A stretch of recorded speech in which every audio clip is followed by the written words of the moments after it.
Buya. Assalamualaikum. Saya hamba Allah izin bertanya. Saya miris melihat berita seorang anak yang membunuh ibunya dengan 50 tusukan pisau hingga meninggal dan mencelurit ayahnya hingga kritis. Menurut berita, sang anak melakukan hal tersebut karena dendam yang dipendam kepada orang tuanya sejak SD, hingga dia tidak tahan dan melampiaskan emosinya kepada kedua orang tuanya. Mohon nasihatnya Buya tentang fenomena ini. Terima kasih. Wassalamualaikum warahmatullahi wabarakatuh. Dengan kejadian semacam itu, ada sesuatu yang harus jadi fokus kita. Bukan kejahatan anak tersebut. Fokus kita adalah sesuatu yang sangat berbahaya, yang harus segera kita singkirkan dalam diri kita, yaitu bibit dendam. Saya lebih melihat dari sisi itu. Makanya jika dalam diri Anda ada bibit dendam, Anda harus pandai memangkas dendam. Dan itu Nabi mengajarkan untuk kita memangkasnya. Sebab dendam itu kalau dipiara akan membesar, akan menguat. Sehingga ada orang punya perilaku sangat buruk. Adanya dendam, tidak ngerti budi baiknya orang. Sehingga kalau sudah hatinya pendendam itu, biarpun orang itu pernah berbuat baik kepadanya, salah sekali saja dianggap kebaikannya sudah tidak ada lagi. Karena memang hatinya sudah rusak. Hati kotor. Maka kepada semuanya kami seru. Bagaimana kita belajar memangkas dendam kita. Yang memangkas dendam, berusaha menepis dendam, memangkas dendam, dialah ahli surga yang disebutkan di dalam Al-Quran. Surat yang cukup panjang, wasari'u ila maghfirati min rabbikum wa jannatin 'arduha as-samawati wal ardu 'iddat lil muttaqin. Bergegas-bergegaslah kalian menuju surga dan pengampunan Allah dan surga yang disiapkan untuk orang yang bertakwa.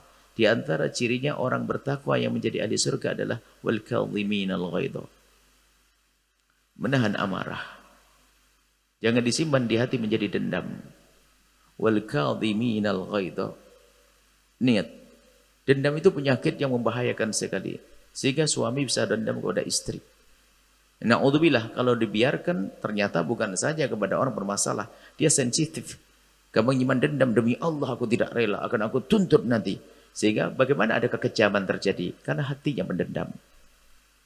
Sementara Nabi mengajarkan lapang. Jika itu urusan pribadi kita yang diganggu, ayo kita belajar memaafkan. Kita belajar memaafkan. Dan kita lapang hati itu sebenarnya ilmu kebal. Orang sensitif gampang sakit. Namanya manusia.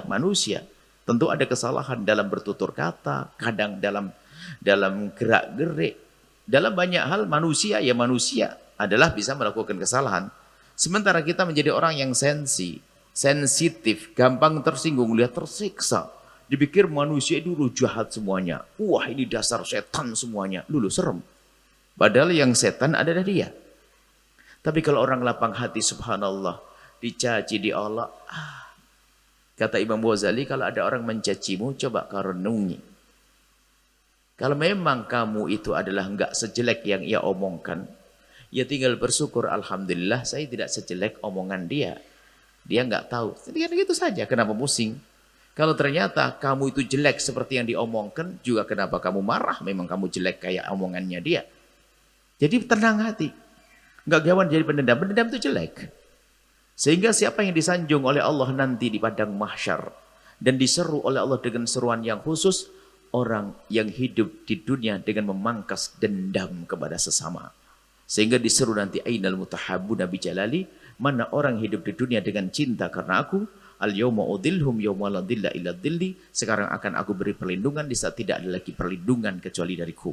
Ini para pecinta-pecinta. Orang yang saling mencintai, yaitu memangkas dendam, memangkas benci di dalam hati. Nah, ada pun kisah yang disebutkan. Bisa saja semula itu adalah kecil. Sampai ada orang dendam pada orang tua, na'udzubillah. Bagaimana kisahnya? Dari dasar hatinya, maka Anda pun jangan mengajari dendam. Anda jangan biasa ngajari dendam. Kita perlu ilmu itu. Saya beda ilmu itu. Kejadian itu semua orang mengatakan salah kok. Ya kan, membunuh orang tuanya sampai menusuk berapa kali katanya. Jelas semua orang mengatakan itu salah. Nggak usah pakai mikir kalau itu salah. Kalau seandainya orang tuanya tidak baik dan sebagainya, Tetap saja itu adalah hal yang tidak baik yang demikian itu. Cuman kita perlu belajar, orang menjadi seperti itu tidak serta-merta, ada prosesnya. Kok bisa sampai dikatakan dendam bertahun-tahun dan sebagainya misalnya? Karena memang dia tidak pernah belajar bagaimana memangkas dendam. Memangkas dendam, dicaci saja disikit, wah, sudah kayak dunia kiamat. Ayo kita belajar semuanya. Belajar menjadi orang yang punya qalbun salim, hati yang selamat, bebas dari dendam, bebas dari dengki, indah sekali. Baik seperti itu. Ayo kita belajar, jangan biarkan. Lihat, sekarang Anda perlu koreksi bagaimana urusan Anda dengan orang yang zalim kepada Anda. Sudah Anda bisa lapang hati. Memang bagi orang yang belum masuk wilayah ini menganggap aneh. Oh, orang zalim kok maafin. Iya, karena dia belum masuk wilayah ini. Tapi kalau Anda sudah masuk wilayah ini, ternyata di saat Anda bisa memaafkan, Anda bangga luar biasa. Anda indah di saat Anda memaafkan. Tapi orang yang belum masuk wilayah ini menganggap orang kurang ajar kok. Orang kurang ajar kok Karena memang hati dikuasai dengan dendam tadi. Tapi kalau Anda ternyata lapang, subhanallah, Anda dicaci, Anda senyum saja. Tidak pernah merasa, tidak sesak dada Anda, biasa saja. Baik, kemudian, dari kisah yang disebutkan, kita melihat proses. Maka kami himbau kepada siapapun, jika ada di antara Anda, itu mulai ada gejala-gejala ketidakstabilan di dalam urusan mental Anda segera benahi. Kalau ada seorang suami nyekik istri itu nggak masuk akal, pasti ada nggak beres. Mentalnya barangkali. Atau memang istrinya betul-betul. Pokoknya harus sih. Sehingga kadang orang menyelesaikan problem ini hanya dari sisi bentuk kejahatan. Tapi bisa saja urusan mentalnya. Bagaimana seorang berkerudung menyekik anaknya sampai mati dua-duanya? Ada masalah apa itu? Yang kasus atau di Jawa Barat waktu itu ada seorang ibu menyekap anaknya sampai mati. Ini permasalahan mental. Kalaupun dendam dengan suaminya misalnya, tentu ada permasalahan mental. Sehingga Anda, wahai istri yang dulu tuh mesra dengan suami bertahun-tahun, tiba-tiba akhir-akhir ini kok Anda suka marah. Ini Anda punya masalah, bukan urusan penyakit fisik Anda, tapi psikis Anda juga harus perhatikan. Biarpun pada akhirnya Anda tidak boleh kalau ada orang jahat mengatakan, saya kan sakit mental, jangan mau. Anda berbenah, Anda berobat, Anda mencari solusi dong. Seperti halnya kalau Anda sakit koreng, pergi ke dokter kulit. Kalau Anda sakit mental, Anda datang kepada seorang psikolog untuk bisa membuka gumpalan-gumpalan yang ada dalam diri Anda, dendam-dendam itu agar menjadi lega nanti. Ini adalah satu ilmu, disiplin ilmu yang harus ditekuni oleh ahlinya, dan kita harus insaf mengaku itu ilmu. Menyelesaikan masalah ilmu psikologi. Cuman kadang ini orang ini sadar psikologi ini jarang. Sehingga setiap ada orang urusan dengan psikolog katanya gila, ya enggak dong. Kalau dibiarkan memang Anda bisa gila. Maka tolong jika Anda emosi sudah tidak stabil dan sebagainya, maka Anda segera mulai mengontrol diri Anda. Jangan menyerah. Wah, ini memang begini. Dari dulu memang begini. Oh enggak, bisa ditata. Dan pada zaman Nabi ada ilmu tarbiyatun nufus, tazkiyatul qulub, ilmu tasawuf itu ilmu mangkas itu. Sebetulnya kita pengen to the point, dunia tasawuf itu adalah menyelesaikan problem psikologi sedalam-dalamnya. Karena apa? Bagaimana menjadikan orang lapang hati, mudah memaafkan, bagaimana di saat kita dijahatin sama orang, kita sebisa mungkin membalas dengan kebaikan. Itu kan menjadikan kita mentalnya mental kebal, mental baja. Nggak mudah kita gampang tersinggung. Itu kan sebenarnya dalam dunia tasawuf. Tapi itu melangkah ke sana kadang orang tidak mudah, maka melalui ilmu disiplin ilmu yang disebut dengan ilmu psikologi itu. Anda tolong kalau Anda sering berinteraksi atau paling tidak bertanya tentang hal yang demikian. Kalau Anda punya masalah, anak Anda dan sebagainya, jangan ragu untuk bertanya kepada ahlinya di dalam hal ini. Dan kami himbau yang sudah mengerti ilmu psikologi semakin mendalami ilmu-ilmu tasawuf, karena disitulah nanti akan penggabungan ilmu psikologi dengan ilmu tasawuf. Supaya apa? Supaya tidak salah dalam menjalankan ilmu psikologinya. Baik. Bahkan ada satu orang, mungkin banyak orang barangkali, dia pendidikan tinggi. Di saat anaknya ditanya, dicek psikologi, marah. Memang anakku gila ya? Lah, Anda ini punya pendidikan tinggi tapi kok masih rendah sekali pemahaman tentang hal-hal demikian ini. Ada orang yang emosinya tidak stabil, itu ada masalah. Bisa saja memang selalu digenjat sama suaminya. Atau suaminya memang ini bisa saja mungkin dia punya urusan ekonomi dan sebagainya, tapi ini harus diselesaikan. Kemudian setelah itu, di saat ada orang melakukan kejahatan, itu jangan juga lalu selalu beralasan memang saya sakit mental saya dan sebagainya. Kejahatan. Ya jahat. Kecuali memang orang gila betul nggak sadar, lain cerita. Dia sadar.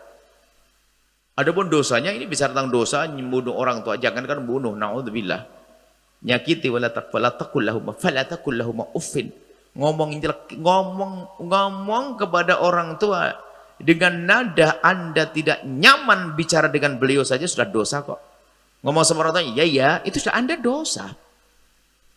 Dan ada hukumannya di dunia sebelum di akhirat. Maka apa ingatkan, hei anak-anak soleh, hati-hati dengan orang tuamu. Sejelek apapun orang tuamu ketahuilah. Sejelek apapun, sejahat apapun orang tuamu, kamu harus pandai menata hati untuk bisa berbakti. Cuman berbaktinya model-model. Orang tuanya jahat, pemabuk. Baktinya bukan membelikan minuman keras, bukan. Justru menjauhkan dari minuman keras. Yang jelas, tidak ada alasan berantem dengan orang tua. Tidak ada alasan nyakiti orang tua, biarpun orang tua nyakiti Anda. Nggak ada alasan. Orang tua. Menghindar ya, mungkin dia memukul kita lari, oke. Tapi kalau Anda membalas mukul, nggak ada itu semuanya. Nggak ada, tolong hati-hati dengan orang tua. Tidak akan bahagia orang yang menjalani hidup dengan menyakiti orang tua. Biarpun ternyata dia harus hidup di sebuah kota yang sangat indah, sejuk, dengan bermacam-macam, dengan kekayaan melimpah, akan sengsara dia. Kenapa? Orang tua. Termasuk hukuman yang Allah berikan di dunia sebelum di akhirat adalah hukuman daripada durhaka kepada orang tua. Adapun anak yang bersangkutan, sedih kita, kasihan yang membunuh orang tuanya. Akan tapi tetap kita berharap bahasanya dia diberi kesadaran, lalu dia mohon ampun kepada Allah dan seterusnya. Akan tapi bagi siapapun hati-hati ya, kalau Anda sudah mulai tidak nyaman dengan ibunda Anda bermasalah. Bisa saja bermasalah hati Anda atau mental Anda, tapi segera berbenah. Kalau masalah hati Anda, segera, ayo bersihkan hati Anda. Dengan banyak berzikir, merenung, ya, itu adalah ibunda Anda. Kalau urusan mental, segera ke pakar ahlinya, jangan sampai Anda tiba-tiba sama suami marah terus. Saya ada seorang wanita, dulu saya nggak pernah marah, Bu ya. Tapi tidak tahu akhir-akhir ini, setelah punya anak ketiga ini, saya ngeliat suami saya marah terus. Dalam hati saya, kau sakit. Berobat. Masa mesra ini kan? Sebabnya pun tidak tahu kadang-kadang. Ada yang begitu Ibu? Nggak tahu sebab tiba-tiba cemberut sama suami, maka Anda punya penyakit mental nih. Segera dibenahi. Para suami, kadang-kadang kalau ngomong sama istrinya, kalau ngomong sama karyawannya, Masya Allah. Sama istrinya, ya apa? Anda sakit mental. Berobat. Biar sembuh. Dan ketahuilah, ujungnya harus indah. Semuanya bisa diselesaikan. Penyakit kulit ada obatnya, penyakit mental juga ada obat. Yang menjadi masalah adalah yang tidak menyadari dia sakit, maka akan menjadi penyakit terus makin parah dan akan membahayakan dirinya sendiri. Bisa saja dia mudah membunuh orang dan seterusnya gara-gara yang demikian itu. Baik, semoga Allah menjaga kita semuanya, mengampuni semuanya, dan memberikan kesadaran kepada siapapun yang sakit agar segera berobat. Dan semoga Allah memberikan obat kepada kita semuanya. Baik obat penyakit lahir kita, atau batin kita, atau hati kita. Wallahu a'lam bishawab. Sahabat Al-Bahjah TV, setelah menyaksikan video ini, jangan lupa bersolawat kepada baginda Nabi Muhammad. Shollu ala Nabi Muhammad. Allahumma sholli alaihi wa ala alihi